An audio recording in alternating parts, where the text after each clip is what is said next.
ఇంకో మనకైతే ఏంటి అంటే నువ్వు చిన్నపిల్లవే అనుకో, విషయం చేస్తున్నా మనం చెప్పలేంగా. ఎవరి టైం ఎట్లా జరుగుతుంది అనేది ఎవరికి తెలియదు కదమ్మాయి. అందుకని చిన్నది పెద్దది అనేది ఏమి లేకుండా అయిపోయింది. ఎవరికి టైం ఎప్పుడు వస్తుంది అనేది ఏమి మంత్రం అనేది మనకి ఒక బుల్లెట్ ప్రూఫ్ లాంటిది. అందుకని అది విడవకూడదు. ఇవన్నీ కాలానుగుణంగా జరిగిపోతుంటాయి. మంత్రం చేస్తూ నీ పనులన్నీ చేసుకో. నేను గురువు గారు అదే చెప్పింది ఇందాక. ఏం చెప్పారు? పడవ కదలాలంటే తెడ్డు వేయాలి. తెడ్డు అంటే ఏంటి? ఆ తెడ్డు వేసిన దాన్ని బట్టి పడవ ముందుకెళ్తుంది. అలాగే నువ్వు మంత్రంతో ముందుకెళ్ళాలని చెప్పారు. దీన్ని దాటాలి అంటే మంత్రం తప్పక వేరే సాధన లేదు అని చెప్పారు. అందుకని మనసుకి ముందు అలవాటైతే మీరు ఏ పని చేస్తున్నా మంత్రం అదే జరిగిపోతుంటుంది. దానంతట అది మీకే ఆశ్చర్యంగా ఉంటుంది. కొన్నేళ్ళు కనుక మంత్రం గట్టిగా చేసామంటే అది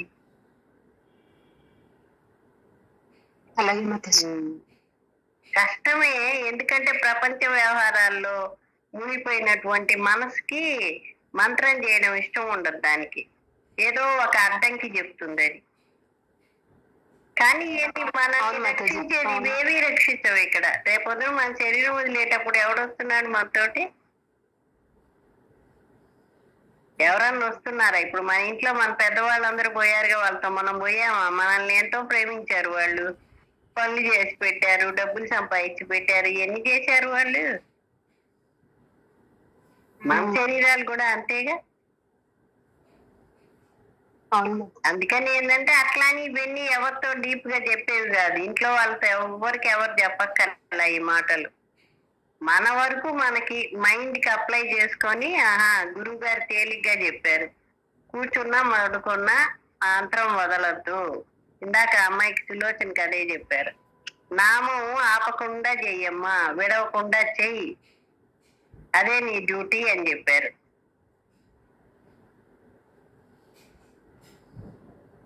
అందుకని పనే మంత్రం మంత్రమే. మంత్రం చేస్తూ పని చేసుకోవాలి.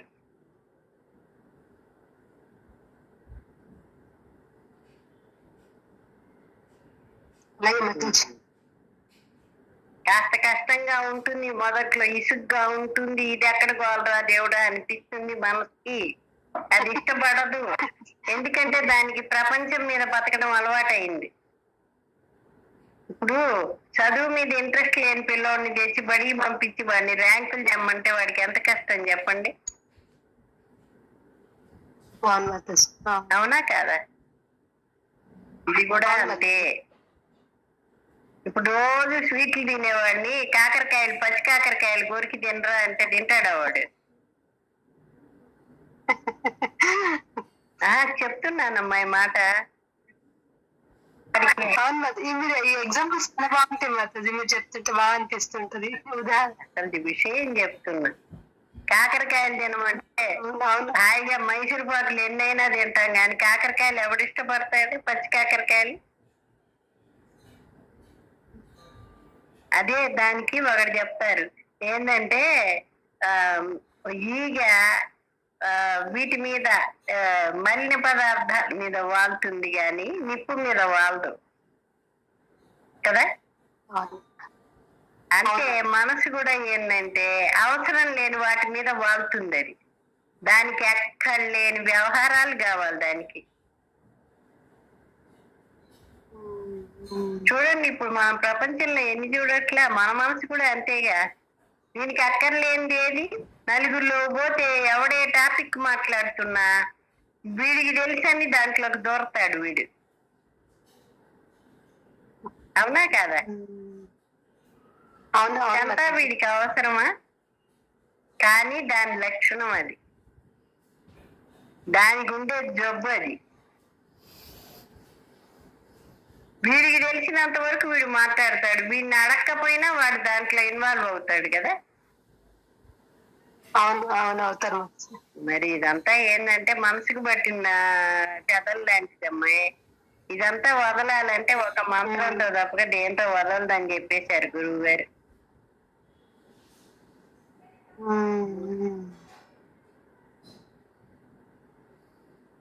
అయితే చేయడానికి కూడా మన పూర్వజన్మ సంస్కారం ఉండాలి. ఇక్కడ పూర్వజన్మ వాసనలకి ఈ జన్మలో మన సాధనకి రెండిటికి మధ్య యుద్ధం జరుగుతుంది. ఒక్కోసారి ఏం చేస్తుంది, పూర్వజన్మ వాసనే గెలుస్తుంది. అందుకనే ఏంటి, చాలా మంది మంత్రం చేయలేరు. ఎంతో మంది గురువుల దగ్గరికి పోతాం, కానీ వాళ్ళు చెప్పింది ఏది మనం ఆచరితం. కారణం ఏంటంటే అక్కడ అడ్డం కూర్చుంది మన మనసు. మన మనసే మనకి శత్రువు. అదే సాధన చేసేవాడికి మన మనసే మనకి మిత్రువు. ఎన్నాళ్ళు వైరాగ్యం కావాలి వాడు. దీంట్లో సుఖం ఏంది? అందుకే ముందు దోష దర్శనం చేయండి. దీంట్లో ఏం ఆనందపడుతున్నాడు? నిజమైన ఆనందాలా ఇవి? ఇవి మనల్ని ఎటు తీసుకెళ్తున్నది? కాలం ఒక ప్రవాహ వేగంగా పోతున్నది. మరి ఇక్కడ ఏ క్షణాన ఏం జరుగుతుందో తెలియట్లా. ఈ సుఖాలన్నీ ఎట్టున్నాయి అంటే కాసేపు సుఖం అని నమ్మించి మళ్ళీ దుఃఖంలోకి నెట్టేటట్టున్నాయి. ఈ సుఖాలు ఏవి నిజం కావు. అర్థమైపోతుండే మనకి. ఎందుకు ఈ పరుగులు, ఉరుకులు పరుగులు? దేనికోసం వీడు పరిగెత్తటం? వాడిని వాడు తెలుసుకోకుండా శరీరం వదిలిపెడితే ఏం లాభం? మళ్ళీ ఏ శరీరాల్లో పోతాడు. ఇప్పుడు కోర్టులో బంతి ఉందనుకో, అది ఎడిదంటే అటు పోతుంది కదా. ఇప్పుడు మనం చూస్తుంటాం కదా, ఫుట్బాల్ ఉంది, అది ఎడిదంటే అటు పోవట్లా.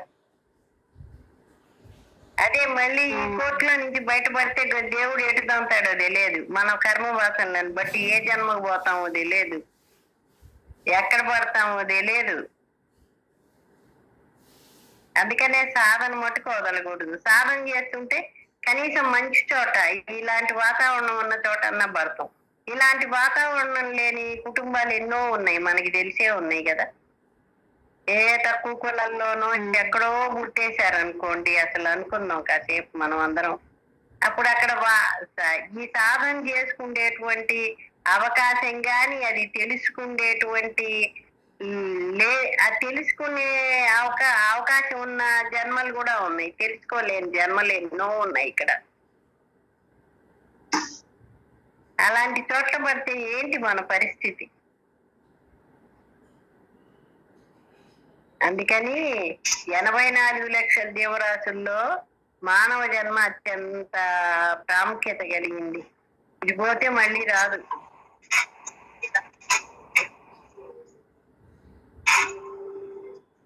అందుకని దీన్ని వేస్ట్ చేసుకోకూడదు.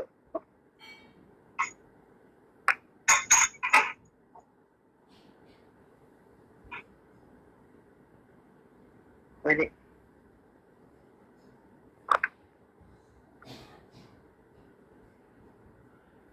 చెప్పడం తేలికే గాని అనుభవించడం కష్టం. అనుభవంలోకి రావడానికి, చెప్పడానికి మధ్య ఎంతో సాధన చేయాలి వాడు.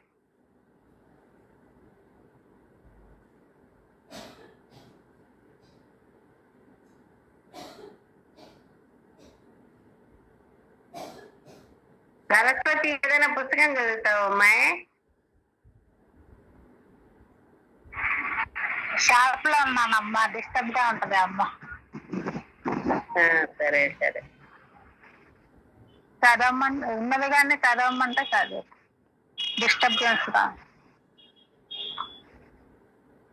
చదివే పని అయితే చదివి ఏముంది, నీకు ఇబ్బంది లేదా?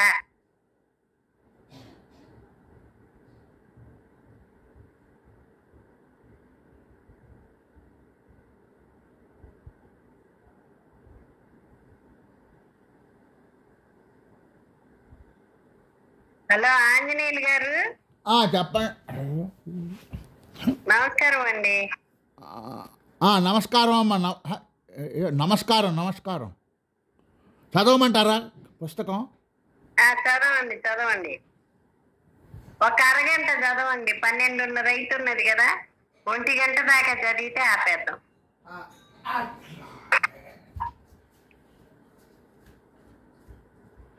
రాధగారు నమస్కారం అండి. నమస్కారం అండి. నమస్కారం. ఏమన్నా పుస్తకం చదువుతారా రాజుగారు? లేదు, మీరు చదవండి. నా దగ్గర పుస్తకం లేదు, మీరు చదవండి. మీరు చదవండి, పర్వాలే. సరే సరే సరే. మీరు చదవండి. ఎవరి దగ్గర ఉంటే వాళ్ళు చదవండి, ఎవరు చదివినా ఒకటే.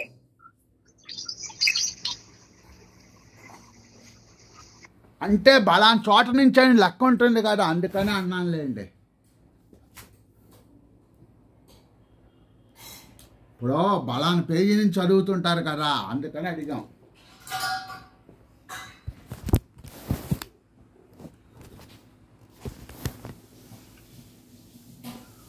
జై గురుదేవా చెప్పండి.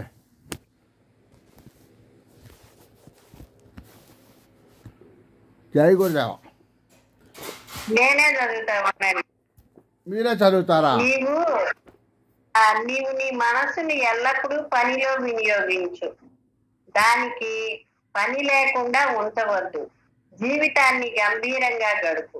నీ ముందు ఆత్మోన్నతి అనే మహాకార్యం ఉన్నది. సమయమేమో పరిమితం. అజాగ్రత్తగా ఉంటే దుఃఖించవలసి ఉంటుంది. ఇంతకు మించిన దుస్థితి దాపురిస్తుంది. అది అంటే ఏం చెబుతున్నాడంటే, నీ ముందు ఆత్మను తెలుసుకోవడం అనే మహాకార్యం ఉంది. సమయం ఏమో పరిమితంగా ఉంది.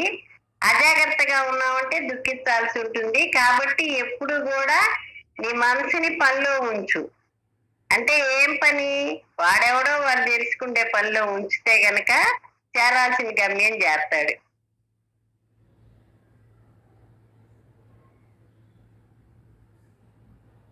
అది ఇతరులు భౌతిక సంపదను వెతుక్కుంటారు, నీవు మాత్రము అంతఃకరణ సంపదను వెతుక్కో. అది మామూలు వాళ్ళందరూ ఏంటంటే ప్రపంచంలో బతకడానికి వచ్చిన వాళ్ళు భౌతిక సంపదను అంటే ఎన్నెన్ని ఆస్తులు కొనాలి, ఏమేం కొనాలి అంటే ఇవి కూడా అవసరమే. కానీ వీటికంటే అవసరం ఏంటంటే నీవు మాత్రం అంతఃకరణ సంపదను వెతుక్కో. అంతఃకరణ అంటే మనోబుద్ధులు శుద్ధి చేసుకుంటే గాని అంతఃకరణ సంపద ఏర్పడదు. కాబట్టి దాన్ని ఎత్తుక్కోమని చెప్తున్నారు.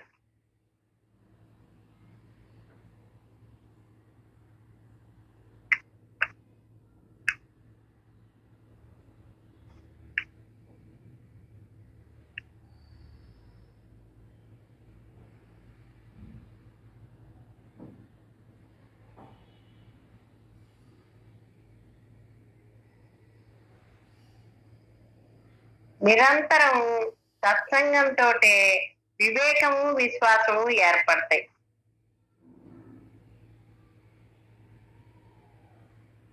ఎవరి ఆలోచనలలోనూ పరివర్తన తీసుకురాలేము.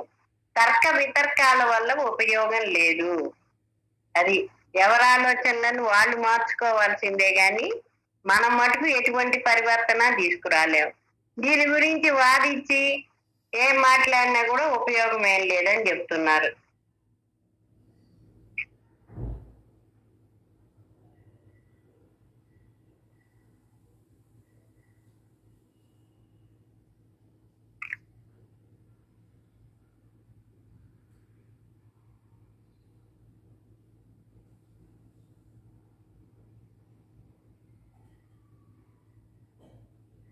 రాధగారు మీరు కాసేపు మాట్లాడండి అమ్మా.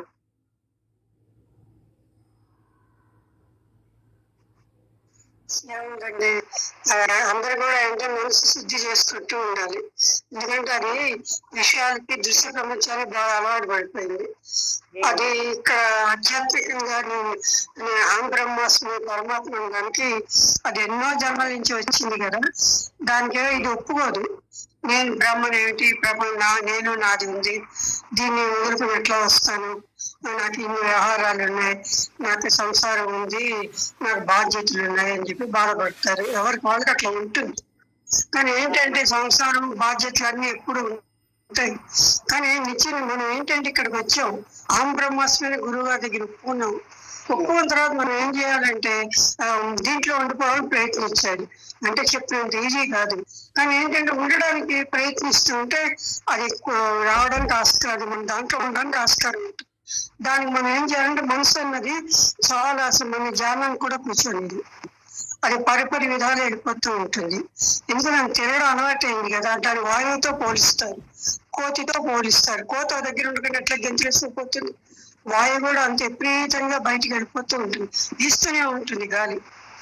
మన మనసులో ఏంటో ఒక ఆలోచన మీద ఉండదు, ఒకదాని నుంచి ఒకదాని జంప్ చేసుకుంటూ అతలాకుతలం చేసేస్తూ ఉంటుంది. అందుకేంటంటే దానికి మనం కదలకుండా ఉంచాలంటే మనం వాక్యం చేసుకోవాలి ముందు. ఆ వాక్యం అనేది ఏంటంటే నిత్యం నిరంతరం చేసుకుంటుంటే మనసు శుద్ధి అవడానికి ఆస్కారం ఉంటుంది. అంటే అది కదలకుండా కూర్చుంటుంది. కదలకుండా కూర్చుంటుందా అంటే అది 2 నిమిషాలు వదిలేస్తే అది బయటకు వెళ్ళిపోతుంది. అంటే దానికి ఎప్పటికప్పుడు మనం బోధ, అంటే మనసుకు మనసు చెప్పుకోవాలంటారు, బోధ చెప్పుకోవాలి.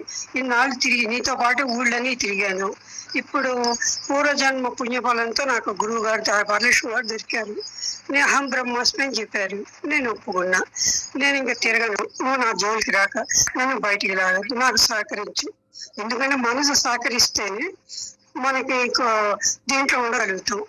అది మన జనంలో కూర్చున్నప్పుడు అది మనం 5 నిమిషాలు కూడా కూర్చోలేదు. ఎట్లా తిప్పుతుంది ఎంత మనం కంట్రోల్ చేస్తే అది ఉండదు. కానీ ఏంటంటే దాని మటుకు మనం అభ్యాసం, ఫస్ట్ అభ్యాసం ఇంపార్టెంట్. అంటే అభ్యాసం అంటే వాక్యం ఇంపార్టెంట్. వాక్యం చేస్తుంటే అది మనకి కదలకుండా ఉంటుంది. మనం ఏంటంటే ఏది చేయకుండా ధ్యానంలో కూర్చుంటే అది కూర్చోదు. అసలు కూర్చోదు, మనం లాగేస్తుంది. కానీ ముందు మనం ఏంటి చేసుకుంటూ ధ్యానంలో కూర్చుంటే కదులుతుంది. మన గుర్తు అదే, మన ధ్యానంలో కూర్చున్నప్పుడు మనం కదలకుండా మనసు ఉంది అంటే నీకు మనసుకు అసలు ఉందినట్లు లెక్క. అప్పుడు ధ్యానం కుదురుతుంది. అప్పటిదాకా మనకు ఈ వాక్యం అసలు వదలకుండా చేసుకోవాలి. వరలక్ష్మి గారు అయితే అసలు వదలద్దమ్మా, నిత్యం నిరంతరం వేసుకోండి, మన పరిస్థితులు ఎట్లా ఉన్నా కూడా గబుక్కున ఏది ఎక్కడి నుంచి మనం బయటికి రావచ్చునో తెలియదు. ఎందుకంటే ఎంత దీంట్లో ఉన్నా, ఎంత పరమాత్మలో ఉన్నా మాయ మన పక్కనే ఉంటుంది. మాయ కానీ ఏదైనా సరే మన పక్కన ఉండేదిగా మన బయటికి లాగేస్తుంది. ఎందుకంటే అనుకుంటా అంటే అన్నీ తెలిసింది, బాగుంది, పర్వాలేదు అనుకుంటాను, అది చాలు మనకి దెబ్బతీయడానికి. మనకి ఎంత తెలిసినా తెలుసుకోవాల్సిన చాలా ఉంటుంది. మనకి తెలిసింది ఎంతండి, గురువు గారికి, వరలక్ష్మి గారికి, అందరికీ తెలిసినంత మన దాంట్లో 10 పైసలు కూడా తెలియలేదు. ఏంటంటే మీతో పాటు తెలిసిన ఉంది అనుకుంటున్న వాళ్ళు కూడా వాక్యం చేసుకుంటారు, ఇచ్చే వాళ్ళు కూడా దీంట్లో ఉండాలి. ఎందుకు అందరూ బాగానే వచ్చారు, అందరూ సమాధి వచ్చింది. కానీ ఏంటంటే దాంతో అవలేదు. ఇంకా మన జన్మ ఉంది, ప్రార్థ కర్మ ఉంది. ఎవరు వచ్చామన్నా ప్రార్థ కర్మ ప్రకారం మనం వచ్చాము. ఎందుకంటే విడిచిన బాణం అది ఏ వైపు నుంచి ఎటు కొడుతుందో మనకి తెలియదు. కానీ నిత్యం నిరంతరం దీంట్లో ఉంటే ఏంటంటే మనకి దేవుడు సహకరిస్తాడు. మనకి చేయకుండా ఏంటంటే మనం వెళ్తున్నాం, మనకి యాక్సిడెంట్ అవ్వాలి ఉందనుకో, కానీ అది జరగాల్సిందే కంపల్సరీ. ఎందుకంటే ప్రారంభ కర్మ కదా అది జరుగుతుంది. కానీ ఎట్లా జరుగుతుందంటే నీకు కాలు ఎరగాల్సింది కాలు గీరి పుట్టింది అంటే ఏంటి, నీ జరిగే ప్రార్థ కర్మను దేవుడు తగ్గిస్తాడు. అందుకే మనం అదేనా నాకు గట్టిగా ఇది పెట్టుకుని నిత్యం వాక్యం దీంట్లో ఉంటే ఇప్పుడు మన పరమాత్మ దగ్గర వెళ్తే పరమాత్మ మన సహాయం చేస్తాడు. మన కథలకంతా కూర్చుని ఆ బ్రహ్మాస్మి 2 సార్లు అనుకుని గురువు గారు చెప్పారు, వాళ్ళు తీసుకెళ్ళి కూర్చోబెట్టారంటే ఎవరు ఎక్కడ తీసుకెళ్ళి కూర్చోబెట్టరు. నిత్య నిరంతరం చేసుకోవాలి ప్రయత్నం. ఎందుకంటే జన్మ అనేది నీకు వస్తుందా, గురువులకు వస్తుందా? గురువులు ఎప్పుడో మొత్తం విశ్వాసం, మొత్తం ప్రపంచానికి ఇదయ్యారు, వాళ్ళు ప్రపంచ గురువే అయిపోయారు. అటువంటిప్పుడు కావాల్సిన వాడికి మనకేంటి, మనం తరించాలని వచ్చాం, జన్మ లేకుండా ఉండడానికి వచ్చాం. దానికి అడ్డు ఏమున్నాయో మనం తెలియచుకోవాలి. ఎవరికి వాళ్ళు తెలుస్తుంది కదమ్మా, ఏది అడ్డు వస్తుంది, ఏది ఏ గుణాలు పనిచేస్తున్నాయి, ఎట్లా బయటికి పోతుంది మనసు, అది మనకు తెలుస్తుంది. మనం కంట్రోల్ చేసుకోవడం మన చేతిలో ఉంది. ఎందుకు చెప్పా కదా మనసు అనేది బయట తిరుగుతుందని. అందుకంటే మనం దానికి తాడేసి కట్టినట్టుగా కట్టాలి. ఎప్పుడైతే మనసు బయట పైన బయట తీసుకొచ్చేసి ఎందుకు పోతున్నా, నీకేం అవసరం ఉంది, దానికి వెళ్ళడం నీకేం ప్రయోజనం, నేను అహం బ్రహ్మాస్మి ఉన్నా కదా, తిరగద్దు అనవసరంగా, నువ్వు కాస్త దీన్ని సహకరించు. ఎందుకంటే అందరూ అంటారు మనసుకు బాధ చేసుకోమంటారు, అట్లయినా అది లొంగుతుందని. అందుకే ఏంటంటే మనం తెచ్చుకున్న గుణాలు పనిచేస్తూ ఉంటాయి, హర్షణ వర్గాలు పనిచేస్తూ ఉంటాయి. ఎందుకంటే అవినీతి మనం ఏంటో తెచ్చుకుంటే సుఖ దుఃఖాలు అనిపించడానికి. దాంట్లో ఏంటంటే సుఖం తక్కువను దుఃఖం ఎక్కువ ఉంటుంది. ఆ కాస్త సుఖం గురించి మనం ఎట్లా పరిగెడతామంటే రోడ్డు అడ్డంగా పరిగెడుతున్నాం. అంటే మన ధర్మం మనం చేయాలి, సంపాదించుకోవాలి, పెళ్ళాం బిడ్డని చూడాలి, దానికి ఏం కాదంటున్నాం. కానీ ఇంకా నిత్యం ఇంకా ఏదో డబ్బు వ్యాపకంతో మనకి ఎంత రావాలో అంతే వస్తుంది. కానీ దీన్ని వదిలేసి మనం నిత్యంగా డబ్బు సంపాదనకి అన్యాయం చేసుకుంటూ అక్రమాలు చేసుకుంటూ తిరుగుతాం. దానివల్ల ఏం లేదమ్మా, అహం బ్రహ్మాస్మి అనుకుంటున్నాం కానీ నువ్వు అవన్నీ తగ్గించుకుంటే తప్ప మన అహం బ్రహ్మాస్మి పరమాత్మ కావడానికి ఆస్కారం లేదు. అంతా మన చేతిలో మనం పరిశీలించుకోవాలి.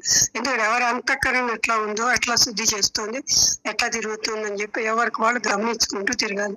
ఎందుకంటే అమ్మగారు చెప్పారు అహం బ్రహ్మాస్మిని, ఇన్ని ప్రవచనాలు వింటున్నారు, చెప్పేదంతా బ్రహ్మాండంగా చెప్తున్నారు అందరూ. అది మీరు అన్వయించుకోవాలి. మీరు చెడు అంటే పోగొట్టుకోవాలి, జ్ఞానం వాక్యం చేసుకోవాలి. ఎందుకంటే తరించాలన్నప్పుడు ఇంపార్టెంట్. వ్యవహారాల్లో పోవద్దు, విషయాల్లోకి పోవద్దు. ఎందుకంటే విషయాల్లో కానీ 10 మంది ఎంత ఏం చెప్తారంటే మనం దోవకు వచ్చేదాకా మనకు ఏకాంతంగా ఉండాలంటారు. అంటే మామూలుగా ఉండి వ్యవహారాలు ఎక్కువ పోకుండా మన పనులు మనం చేసుకుంటూ ఇచ్చిన పని చేసుకుంటూ ధ్యానంలో వాక్యంలో ఉండాలి. ఒక దోవకు వచ్చిన తర్వాత వ్యవహారంలో పోయినా కూడా మనం మన దాంట్లోనే ఉంటాం తప్పించి వ్యవహారాలు ఎంతవరకు ఉండాలో అంతవరకే ఉంటాం. అది మనకు తెలుస్తుంది. బయటకు పోయొచ్చు మనం ఎట్లా ఉన్నాం మనకు వాళ్ళు పరిశీలించుకుంటే మనం దాంట్లో లీనం అయిపోయామా, దీంట్లో ఉన్నామా అని తెలుస్తుంది. అందుకే ఏంటంటే కొద్ది మీరు మనకు ఎవరైనా కానీ వాక్యం చేసుకుంటూ మనం తరించాలంటే మనకు దీంట్లో ఉండాలి. మన మనసును కనిపెట్టుకోవాలి. అది ఎక్కడ పోతుందో కనిపెట్టుకుని దాన్ని మళ్ళీ వెనక్కి తీసుకొచ్చి ధ్యానంలో కూర్చోబెట్టుకుంది. అంతకన్నా అభ్యాసం. ఎందుకంటే మనం తెచ్చుకుని మనం అనుభవిస్తున్నాం, ఏ పని కూడా ఆగదు. కొందరు ఏమనుకుంటారంటే అయ్యో నేను చేయకపోతే ఎట్లా, నేను చందపోతే ఎట్లా, పిల్లలకి ఇది ఇవ్వాలి కదా, అన్నం ఉండాలి కదా. అంటే మనం పొద్దున్న లేచి నుంచి కొన్ని వ్యవహారాలు చేస్తున్నాం, పాలు వచ్చబడుతున్నాం, టీ పెట్టుకుంటున్నాం, పిల్లలు పాలు ఇస్తేవని మనం ఎవరిని చెప్తున్నారు. అవి ఆటోమేటిక్గా సాగుతుంది. ఏ వ్యవహారైనా ఆగదు. మనం అనుకుంటున్న కర్తృత్వం వహిస్తున్నాం. అవును నేను చెయ్యాలి, నేను చేయకపోతే ఎట్లా, నేను చేసినా నా ఫలితం కావాలి, నేను కష్టపడ్డాక అది రావాలి. కానీ ఏంటి, నీకు కష్టపడ్డా నీ డ్యూటీ అంతే, ఫలితం అన్నది అంటావా నీ చేతిలో లేదు. కష్టం అంటావా ప్రకృతి నడిపిస్తుంది తెలిసిన కర్మ ప్రకారం. ఆ కర్మ ప్రకారం నడవాలి తప్పించి నీ ఇష్టం వచ్చిన నడవడానికి వీలు లేదు. నువ్వు ఎందుకంటే పైన నడిపిస్తున్నాడు పరమాత్మ, దాని ప్రకారం నేను నడుస్తున్నాను. ఫలితం కూడా నీకు ఏ టైంకి ఏది రావాలో అదే వస్తుంది. ఇదంతా తెలుసుకోవాలి. తెలుసుకుని మీరు సహజంగా ఉండి మీ కార్యక్రమాలు చేసుకోవాలి. ఇంతకన్నా ఇంకేముంటుందమ్మా చెప్పేది? ఎవరు చెప్పినా అదే చెప్తారు. అమ్మా నాగలక్ష్మి గారు చెప్పండి. మాట్లాడండి.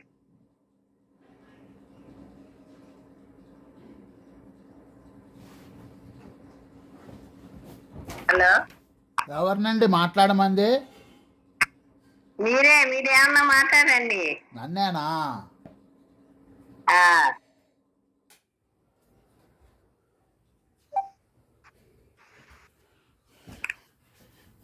ఇప్పుడమ్మా సోపాన పంచకం అని ఒకటి పాటించాలి మనం. ఫస్ట్ మెలకువ రావటంతో నిశ్శబ్దంగా పరిస్థితులను పరిక్రమ చేసుకొని విశ్రాంతి పొందాలి ఫస్ట్. తర్వాత సుప్రభాతం చదవాలి, గురువు గారి సుప్రభాతం, ఆయన మెల్కొల్పాలి. ఆ తర్వాత వారి బోధ వినాలి. తర్వాత వారు చెప్పిన మంత్రం చదవాలి. అంతేనమ్మా, అయిపోయింది. మరి అవన్నీ ప్రాక్టికల్ గా ఉండండి. ఉండాలమ్మా, ఉండాలనే ఉంది. బోధ వినాలి, మంత్రం చేయాలి. మీరు చెప్పిన మాట బాగా నచ్చిందండి. మనం ఒక బోటులో పోతున్నప్పుడు తెడ్డేస్తే కదా ముందుకు పోయేది, అలాగే ఈ మంత్రం చదివితే కానీ మనం ముందుకు పోలేము. అది గురువు గారు చెప్పారు, వరలక్ష్మ గారు చెప్పారు. బాగా చెప్పారమ్మా. అదే పాట కూడా ఉందిగా, పడవెళ్ళిపోతుందిరో నామస్మరణ చేస్తే నావ సాగిపోతుందని. భక్తత్వ కాలంలో సాధన పాట అప్పట్లోనే రాశాడు. ఆ, అదే ఇప్పుడు అన్నిటికీ అణిగిమణిగి ఉండేవాడు అందరికన్నా ఘనుడుట. అవునవును. గడ్డి పోచల్ని తుఫాన్ ఏమీ చేయలేదు. అక్కడ అహంకారం గనక పోగొట్టుకుంటే జన్మ లేదు. అది మంత్రజపం చేసి అహంకారం పోగొట్టుకోవాలి. జన్మ ఉంది. అదే అన్ని అట్టికి అణిగి మణిగి ఉండడం అంటే. అదే పెద్ద వృక్షాలనైనా సరే తుఫాను ఓడగొట్టి పారేస్తుందట, పెళ్ళగొట్టి. అవునవును.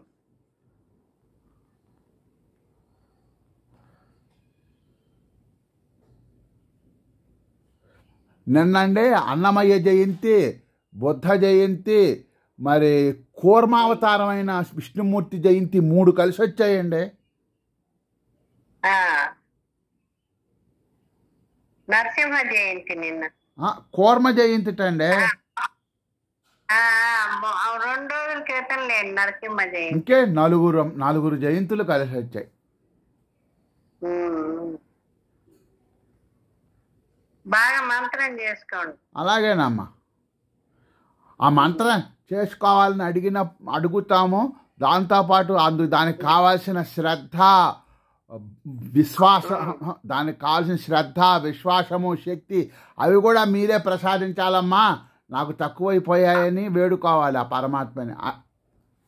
అంతేగా మరి. అప్పుడు ఆయన సర్వజ్ఞుడు, సర్వాంతర్యామి, వేడుకోవాలి. మన ఆర్తిని చూసి కరుణిస్తుంటాడు. అవును.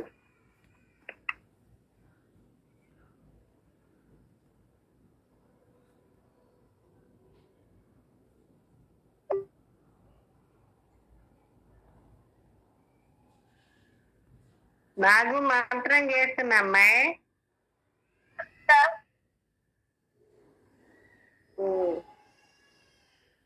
జరుగుతుందా మంత్రం?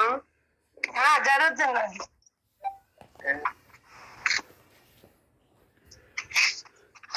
సుభాషిణి అంటే ఎక్కడికి పోయిందండి?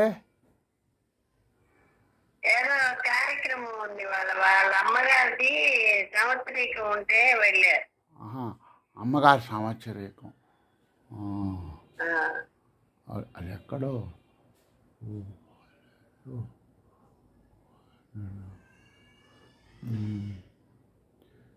కళ్ళ ముందు 10 రకాల మార్గాలు కనపడుతుంటాయి బుద్ధి చెడగొట్టడానికి. అదే మరి మనసు అసలు రకరకాల దేన్ని నమ్మనీయకుండా అధోగతి పాలు చేస్తుంది. అందుకని ఏంటంటే ఒకళ్ళని పట్టుకొని ఒక మార్గంలో నడవడం మంచిది. అందుకని ఒకటే పెట్టుకొని మిగిలిన అసలు ఫోన్లో అన్నీ డిలీట్ చేసి పారేయాలి, మిగిలినవన్నీ. అప్పటికి కానీ మనశ్శాంతి. ఇప్పుడు మీరు వరలక్ష్మ గారి దగ్గరికి వెళ్ళారు కదా. అవునమ్మా. ఆమె ఏం చెప్పారు అదే ఫాలో అవ్వండి అంతే. ఆవిడ దగ్గరికి వెళ్ళాను. వెళ్తే ఆమె అంది ఏం చెప్పారు నాకు అసలు గుర్తు కూడా వచ్చి చావట్లా. అహం బ్రహ్మాస్మి ఏమన్నారు? అలాగమ్మా.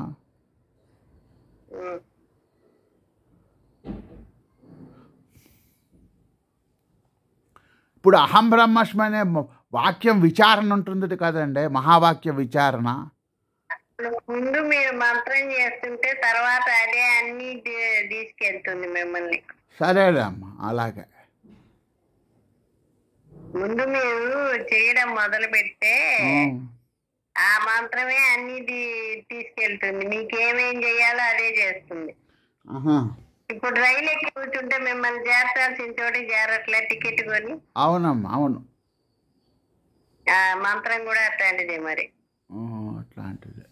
ఇప్పుడు మీరు టికెట్ కొన్నారు, రైలు ఎక్కి కూర్చున్నారు, ఇంకేం చేస్తుంది? రైలు మిమ్మల్ని చేర్చాల్సిన చోటికి చేరుస్తుంది కదా. అవును, చేరుస్తుందండి.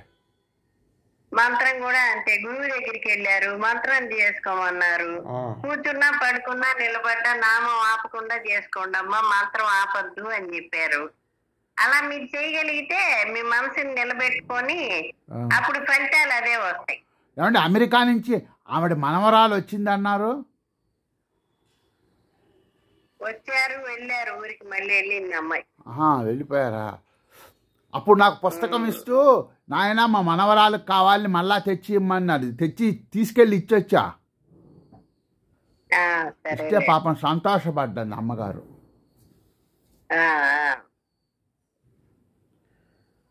అందుకని ఏంటంటే చక్కగా మంత్రం చేయండి. అదేలే కూర్చొని చెయ్యాలని లేకుండా. పోతే ఇప్పుడు 10 చోట్లకు పోయారనుకోండి, 10 రకాల వింటే మీ మనసు పాడైపోతుంది. ఏది చేయనీదా మనసు. అదే ఇప్పుడు ఒకళ్ళు కొంతమంది చెప్తారు జీవము జీవుడు మీ 5 మన దాంట్లో 5 నేనులు ఉన్నాయట ఒక ఆయన చెప్తున్నాడు. ఏందో చెప్తుంటారు ఆయన నుంచే. ఒకటే చెప్పారు గురువు గారు. ఏం చెప్పారంటే పెరుగు తోడుకుంటున్నది అనుకోండి, గిన్నె కదిలిస్తే పెరుగు తోడుకోదు, కోరుకోదు. అలాగే మనసు కూడా ఏంటంటే ఒకదాన్ని నమ్ముకొని ఒకళ్ళని నమ్ముకొని దాన్ని వాళ్ళనే నమ్ముకొని వాళ్ళు చెప్పినటువంటి మార్గాల్లో నడవటం అలవాటు అయితే మనకి హాయిగా ఉంటుంది. ఇప్పుడు నాకు సందేహం అండి. చెప్పండి. ఇప్పుడు మనం గురువు గారి దగ్గరికి వెళ్ళి మంత్రం తీసుకున్నాము, ఆమె దగ్గర నుంచి మనకి ఇప్పుడు మనం ఆమె లేనప్పుడు కూడా ఇక్కడ కూర్చొని చేస్తుంటే ఆ శక్తి వస్తున్నది అని అనుకుంటున్నాం కదా. మరి ఇప్పుడు ఆ ఉపదేశం ఏది లేకుండా వాడికే కలిగి చేసుకుంటూ ఉన్నాను, అప్పుడు కూడా వస్తుంది శక్తి. ఎందుకు రాదు? మనసు శుద్ధమైతే ఎప్పుడైనా వస్తుంది. దీనికే ఏకలవ్యుడి కథ చెప్పారు. ద్రోణాచార్యుడు లేకపోయినా ఎలా నేర్చుకున్నాడు అంటే ఇక్కడ ఒక విషయం ఉన్నది మళ్ళీ.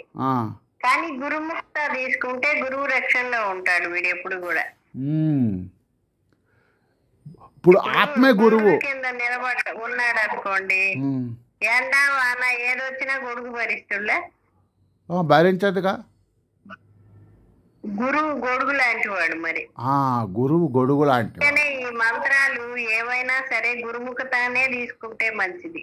అది అలా కూడా మీరు చెప్పిన విధంగా కొంతమంది ప్రయాణం చేసిన వాళ్ళు ఉన్నారు, లేరని కాదు. కానీ శాస్త్రం ఏం చెబుతున్నదంటే గురువు ద్వారా తీసుకుంటేనే మంచిది అని చెప్పింది. అది కాదండి, ఏకలవ్యుడికి అసలు అర్జునుడి కన్నా మించిపోయే విద్య ఎలా వచ్చిందంటారు? ఆయన మట్టి బొమ్మ కదా చేసి పెట్టుకున్నాడు. ఆయన శ్రద్ధ, ఆయన భక్తి, నమ్మకమేగా. శాస్త్రం తీసుకొని చదివి ఉంటాడులేండి, చదవకపోతే ఎలా చేస్తాడు? శాస్త్రం పట్టుకొని నమ్మకమే కదండి. ఆ మనసులో స్ఫురించిందండి ఆ విద్య అంతా. అంటే అమ్మవారు కటాక్షించింది అన్నమాట. ఆ పుస్తక రూపం కూడా వచ్చే ఉంటుంది. ఇప్పుడు ఆయనకి నారదుడు వచ్చి త్యాగరాజు వారికి స్వరాన్నవం గ్రంథం ఎలా ఇచ్చాడు. అప్పటిదాకా పాటలు వల్ల ఆయన ఎన్నో పాడారు, కానీ అవన్నీ లాభం లేదన్నాడు. అది ఇచ్చాక ఆయన పేరు ఎలా పెరిగిపోయింది, రామదర్శనం అయింది. అలాగే మహాత్ములు వచ్చి గ్రంథం కూడా ఇస్తారు. అదృశ్య శక్తులు చుట్టూతా ఉన్నారు, ఎవరు ఏ రూపంలో వస్తారో తెలియదు. అందుకే అందరినీ గురు రూపంగా చూడాలి. సర్వం గురు స్వరూపం.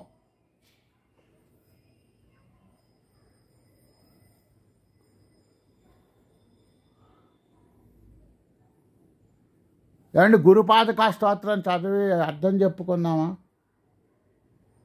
చదవండి. అవి 1 గంట అయిపోయిందిగా. రేపు సరే, మీ ఇష్టం, రేపు చదవండి. సరే, సరస్వతి స్వస్తి చెప్పేసేయమ్మా. ఇంకా 10 నిమిషాలు ఉందండి. అయితే చదవండి.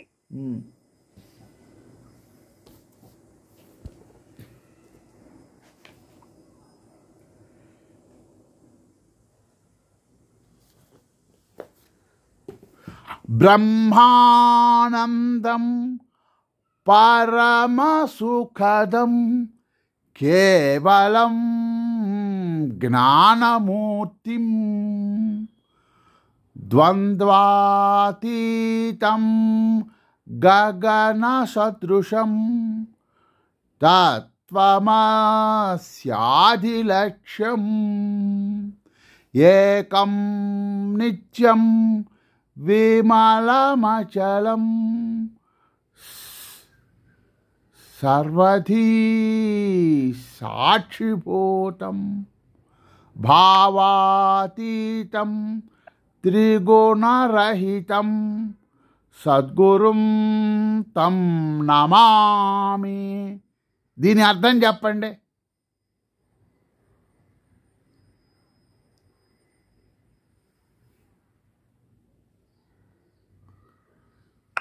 అన్నిటికీ సాక్షిభూతంగా ఉన్నాడు భగవంతుడు. అది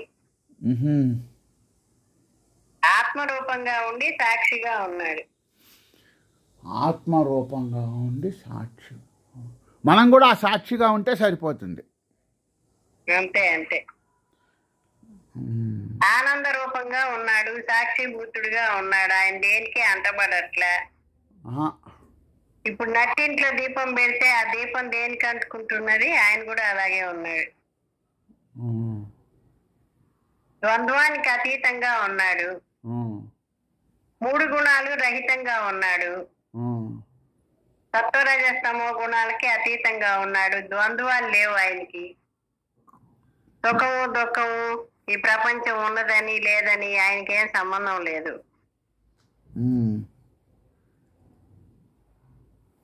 అది అలా ఉన్నాడు ఆయన. మరి ప్రతి వస్తువులో ఆయనే ఉన్నాడు, కానీ సాక్షిగా ఉన్నాడు. అది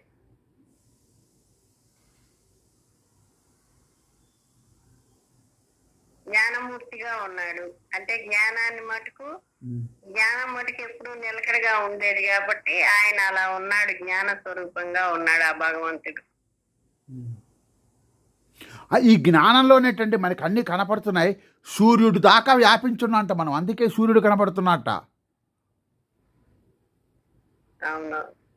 మనకి జ్ఞానం అనే తెర మీద ఈ రూపనామాలనే బొమ్మలు వాసనలను బట్టి అలా కనపడుతున్నాయి, మాయమైపోతున్నాయి. కానీ అది రూపాలు ఉన్నప్పుడు ఉన్నది, రూపాలు లేనప్పుడు ఉన్నది. ఆ రూపాలు లేని స్థితి మనకు అనుభవం కావాలి. అది అప్పుడు మనం ఈ రూపం అది అప్పటిదాకా మనకు అసలు వైరాగ్యమే రాదు. ఆ జ్ఞాన స్థితిలో ఉండాలి మన. అంటే అది అది ఇప్పుడు బిందు స్థానం నుంచి అది విస్తరిస్తుంది అన్నమాట. నాద బిందు కళాతీతం తస్మై శ్రీ గురవే నమః. బిందునాద కళాతీతం. సరేనండి, ఇంక ఈ రోజు రేపు కలుసుకుందాం. అట్లాగే అలాగే. జయ గురుదేవాని. లోకా సమస్తా సుఖినో భవంతు. జయ గురుదేవ.